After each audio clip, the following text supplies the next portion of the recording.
या रसूल अल्लाह तू घटाए से किसी के ना घाटा है ना घटेगा, जब बढ़ाए तुझे अल्लाह ताला तेरा। बोले कुरान शरीफ 30 पारा सूरा इनशाराहर মধ্যে মহান রব্বুল ইজ্জত বলেছেন যে ওয়ারাফা'না লাকা যিকরাক, তো ওয়ারাফা'না লাকা যিকরাক এই আয়াতের মানে ওয়ারাফা'না हमने बुलंद किया, আমি উচ্চ করে দিয়েছি। কে বলছেন? কুরআন কার কথা? কুরআন কার কথা? আল্লাহর কথা। তো আল্লাহ কি বলছেন? ওয়া রাফা'না, এবং আমি উচ্চ করে দিয়েছি, লাকা আপনার জন্য। কাকে বলছেন?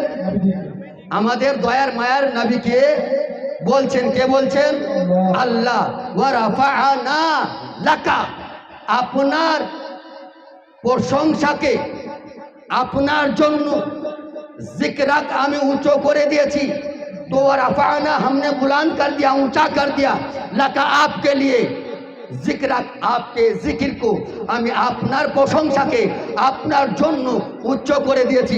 আদম আলাইহিস সালামকে সারা সৃষ্টিকুলের পিতা বানিয়েছি আপনার সাদকাতে, আপনার ওয়াসিলাতে, আপনার মাধ্যমে 7 লক্ষ ভাষা জুবানের ভাষার মালিক করেছি আপনার ওয়াসিলা সাদকাতে।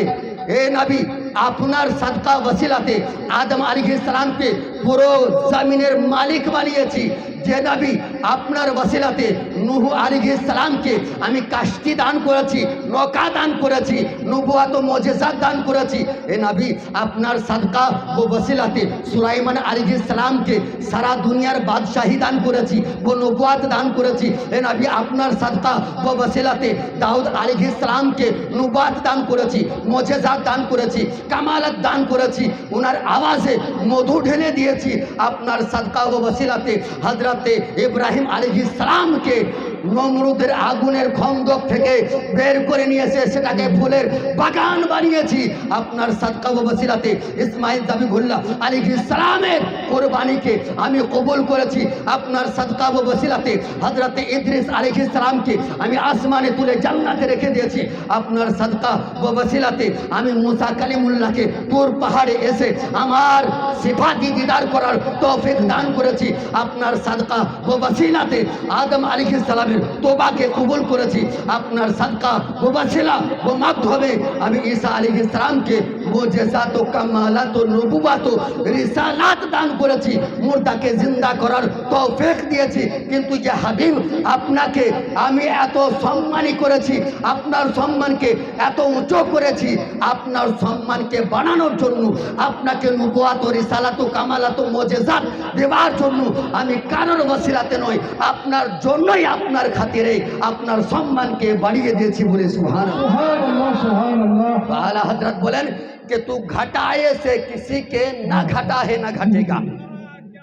যে হাবিব, আপনি কারোর ঘটানোতে কমানোতে কমবেন না, ঘটবেন না, কারণ নিচু করাতে আপনি নিচু হবেন না। কেন? कि तू घटाए से किसी के ना घटा है ना घटेगा, जब बढ़ाए तुझे अल्लाह ताला तेरा। পৃথিবীর শক্তি আমেরিকা, চীন, লন্ডন, ফিলিস্তিন, বিশ্ব জগতে হিন্দুস্তান, পাকিস্তান, আফগানিস্তান, থাইল্যান্ড, হালিল্যান্ড, যত বিশ্বের জমিনে দেশ আছে, সেই সমস্ত দেশের যত বাতিল হুকুমত বাদশাহ আছে, সব বাদশাহ একত্রিত হয়ে যাওয়ার পরে যদি মনে করে আল্লাহ যেটাকে শুদ্ধ করেছে, জায়েজ করেছে, হালাল করেছে, সেটাকে আমরা হারাম করে দেব, পারবে? আল্লাহ যার সম্মানকে বাড়িয়েছেন, উঁচু করে দিয়েছেন, কোরআনে তার সম্পর্কে আয়াত নাজিল করে দিয়েছেন, তার সম্মানকে দুনিয়ার সমস্ত কাফির একত্রিত হওয়ার পরে তার শান কমাতে পারবে? পারবে না। এ মুসলমান কেন পারবে না? যে মহান আল্লাহ পাক বলেন যে আমি তো আপনার শান ও মান ও ইজ্জতকে বাড়িয়েছি। বলি সুবহানাল্লাহ। कि जब बढ़ाए तुझे अल्लाह ताला तेरा, और मिट गए, मिटते हैं, मिट जाएंगे, আবু জেহেল দুশমনী নবীর ওপরে করেছে, মিটে গিয়েছে। কেউ নিজের সন্তানের নাম আবু জেহেল রাখে? রেখেছে? এখন কেউ রাখছে? পরে কেউ রাখবে? কেন রাখবে না? যে নবী পাক সাল্লাল্লাহু আলাইহি ওয়াসাল্লাম তাসলিমের সারা জীবন সে দুশমনী করে গিয়েছে, এই কারণে কোনো কাফেরও নিজের সন্তানের নাম আবু জেহেল রাখে না। কাফেররাও জানে যে আমাদের গুরু কত শয়তান। হ্যাঁ, কিন্তু এক শ্রেণীর মানুষ এখন আছে যারা ইহুদির দালাল। ইহুদির দালাল একমাত্র হচ্ছে ওয়াহাবি, আর ওয়াহাবির দালাল হচ্ছে ঠিক করে দিব, ওয়াহাবির দালাল হচ্ছে দেওবান্দি, কাদিয়ানি, ফারাজি, গায়ের মুকাল্লিদ, আহলে হাদিস। এ সমস্ত সম্প্রদায় কেন? যে নবীর প্রশংসা আল্লাহ কোরআনে নাজিল করে বলেন সব থেকে বেশি বাড়িয়ে দিয়েছি, সেই নবীর প্রশংসা শুনে তাদের অ্যালার্জি হয়, তারা দুশমনি করে। তারা যদি বুখারি পড়ে এই কারণে পড়ে যে নবীর ত্রুটি কোথায় পাবো, নবীর ভুল কোথায় পাবো। মুসলিম শরীফের হাদিস পড়ে তো এই কারণে পড়ে যে নবীকে ছোট কিভাবে দেখাতে পারবো। তিরমিজি শরীফের হাদিস পড়ে তো এই কারণে পড়ে যে নবী গায়েব জানে না কিভাবে প্রমাণ করতে পারবো। তারা যখন ইবনে মাজার হাদিস পড়ে এই কারণে পড়ে যে নবী পাক সাল্লাল্লাহু আলাইহি সাল্লাম হাজির নাজির হতে পারে না, এটা কেমন করে প্রমাণ করব। তারা যখন নাসাই শরীফের হাদিস পড়ে তখন এটা প্রমাণ করার জন্য পড়ে যে নবীর শান কেমন করে কমাতে পারবো। এমনকি কসম খোদার তারা যখন কোরআনও পড়ে তখন এই কারণে পড়ে যে নবীর সম্মান কেমন করে কমাতে পারবো। বলি নাউজুবিল্লাহ, জোরে বলতে হবে নাউজুবিল্লাহ। আসসালামু আলাইকুম বিরাদার। বলছিলাম মা বোনদেরকে উদ্দেশ্য করে বলা হচ্ছে যে মা বোনরা খুব বেশি হয়েছে, এই জন্য এই জলসার এই প্যান্ডেলের পেছন দিকে মানে পূর্ব দিকে আপনার মা বোনদেরকে খাওয়ানো হচ্ছে। আপনারা যারা দাঁড়িয়ে আছেন এই অমুপাড়ার ঈদ ময়দানে চলে খাওয়া দাওয়া শুরু করুন, শুধু মা বোনদের জন্য, এখন ভাই বা বাপজিদের জন্য নয়। যাদেরকে ভোগ লেগেছে তারাই খাবে। হ্যাঁ, ভোগ না লাগলে জোর করে খাওয়াবেন তো জালসা এসছে আল্লাহর রহমত নেওয়ার জন্য, ঠিক না? জালসা এসছে আল্লাহর রহমত নেওয়ার জন্য। আর আল্লাহর রহমত কি? আল্লাহর রহমত কি? তো কোরআনে মুকাদ্দাসায় মহান রব্বুল ইজ্জত বলেন ওয়ামা আরসালনাকা ইল্লা রাহমাতাল লিল আলামিন। হে নবী, আদম আলাইহিস সালামকে রহমত দিয়ে পাঠিয়েছি, নূহ আলাইহিস সালামকে রহমত দিয়ে পাঠিয়েছি, শীশ আলাইহিস সালামকে রহমত দিয়ে পাঠিয়েছি, যুলকারনাইন আলাইহিস সালামকে রহমত দিয়ে পাঠিয়েছি, হযরতে সুলাইমান আলাইহিস সালামকে রহমত দিয়ে পাঠিয়েছি, হযরতে ইদ্রিস আলাইহিস সালামকে রহমত দিয়ে পাঠিয়েছি, ইব্রাহিম খলিলুল্লাহকে রহমত দিয়ে পাঠিয়েছি, দাউদ খলিফাতুল্লাহকে রহমত দিয়ে পাঠিয়েছি। সমস্ত নবী রাসূল পয়গম্বর ও ফেরেশতাগণকে আমি রহমত দিয়ে পাঠিয়েছি। আর আমার হাবিব আপনাকে আমি সম্পূর্ণ রহমত করে পাঠিয়েছি। বলে রহমত করে পাঠিয়েছেন নবীকে। নবী মুস্তাফার সম্পূর্ণটাই হচ্ছে রহমত। মুসলমান, তাহলে বোঝা গেল যে আল্লাহর রহমতই হচ্ছেন আমাদের দয়ার নবী মুস্তাফা। বলে সুবহানাল্লাহ, একটু জোরে বলতে হবে সুবহানাল্লাহ। যাই হোক, আমি যেখানে ছিলাম সেখানে ঘুরে আসি তো এরা দেওবান্দি, ফারাজি, কাদিয়ানি, লামুদাবি, গায়ের মুকাল্লিদ, আহলে হাদিস, খারিজি, শয়তানি, ইবলিসি ফিরকার মানুষ নবীর প্রশংসা শুনে যাদের গায়ে জ্বালা ধরে বুখারী, মুসলিম, তিরমিজি, নিসাই হাদিসের কিতাব, দ্বীনি কিতাব, কোরআনও যদি পড়ে তো তাহলে তারা এই নিয়তে পড়ে যে নবীকে ছোট কেমন করে প্রমাণ করতে পারবে। আপনারা শুনেন, জালসা দেখেছেন, নবীর সামনে বলে কিয়াম করতে বিশাল অ্যালার্জি হয়। কিয়ামে কি খারাপি আছে?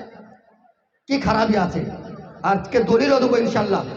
মুসলমান, তাহলে বুঝতে হবে এই কারণে আল্লাহ তাবারক ওয়া তাআলা জানেন, আলিমুল গায়ব আল্লাহ, তিনি সব কিছু শুরু থেকে জানেন যে আমার হাবিবের শান ঘটানোর কিছু শ্রেণী ইবলিসের পন্থাবাদী ব্যক্তি জাহির হবে, আর তারা আমার নবীর সম্মান ও শানকে কোরআন ও হাদিস থেকে ঘটানোর কমানোর চেষ্টা করবে। এই কারণে আল্লাহ এই কোরআনে আয়াত নাযিল করেছেন, ওয়ারাফা'না লাকা যিকরাক। নবী আপনার জন্য, আপনার কারণে, আপনার প্রশংসাকে আমি সব থেকে বেশি উচ্চ করে দিয়েছি। আলা হযরত কোরআন ও হাদিস থেকে এটাই বললেন कि तू घटाए से किसी के ना घटा है ना घटेगा, जब बढ़ाए तुझे अल्लाह ताला तेरा। আল্লাহ যাকে বাড়াবে তাকে কেউ কমাতে পারবে? একটু জোরে বলতে হবে, পারবে না। फानूस बन के जिसकी हिफाजत हवा करे, फानूस बन के जिसकी हिफाजत वो हवा करे, हवा करे। अरे वो शमा क्या बुझे जिसे रोशन खुदा करे, जिसे रोशन खुदा करे। আল্লাহ যাকে ফোটাবে, আল্লাহ যাকে আলোকিত করবে, আল্লাহ যিনার নূর দ্বারাতে সারা সৃষ্টিকুলকে আলো করবে, সেই আলোকে কে ঘটাতে পারবে না। হে মুসলমান, ও নবী মুস্তাফাকে আল্লাহ এত রোশন এত নূর করেছেন যে নবীর ইশারায় চন্দ্র চলে, যে নবীর ইশারায় চাঁদ চলে, যে নবীর ইশারায় জমিন চলে, যে নবীর ইশারায় আসমান চলে। সারা সৃষ্টি কুলের অধিকারী নবী পাক সাল্লাল্লাহু আলাইহি ওয়াসাল্লামকে আল্লাহ তাবারক ওয়া তাআলা করে দিয়েছেন এক কথায়, নবী আমার যেটা জবান থেকে বের করবেন সেটা হতেই হবে, এটাই তো আল্লাহ কানুন করে দিয়েছেন। আলা হযরত বলেন, मुस्तफ़ा जाने रहमत पे लाखों सलाम, शमे बज़ में हिदायत पे लाखों सलाम, हम गरीबों के आका पे बेहद दुरूद, हम फकीरों की सरबत पे लाखों सलाम। वो ज़बान जिसको सब कुन की कुंजी कहे, সুবহানাল্লাহ, মানে তালার চাবি হয়ে যাওয়ার চাবি। কুঞ্জি আগেকার বাপদাদারা বলতো না কুঞ্জিটাতে, হ্যাঁ কুঞ্জি মানে চাবি। তো আল্লাহর সৃষ্টি কুলের মধ্যে সব কিছুর ওপরে হয়ে যাওয়ার চাবি হচ্ছে নবী মুস্তাফার জবান। বলি সুবহানাল্লাহ। এই কারণে বলেন, वो ज़बान जिसको सब उनकी कुंजी कहे, उनकी नाफिज हुकूमत पे लाखों सलाम। बिरादरान इस्लाम, अज़ीज़ान मोहतरम, तो যে নবী মুস্তাফার জুবানকে আমার আল্লাহ তাবারক ওয়া তাআলা সৃষ্টিকুলের সব কিছু হয়ে যাওয়ার চাবি করে দিয়েছেন। ও নবীর শানে কেউ যদি কটূক্তি করে, কেউ যদি বেয়াদবি করে, কেউ যদি বলে যে নবী এটা পারে না, ওটা পারবে না, সেটা পারবে না, তার কথা মানা যাবে? তো এ দেওবন্দি ওয়াহাবি কাদিয়ানি বলে না, বলে না, बोले जिसका नाम मोहम्मद या अली है वो किसी चीज का मालिक व मुख्तार नहीं।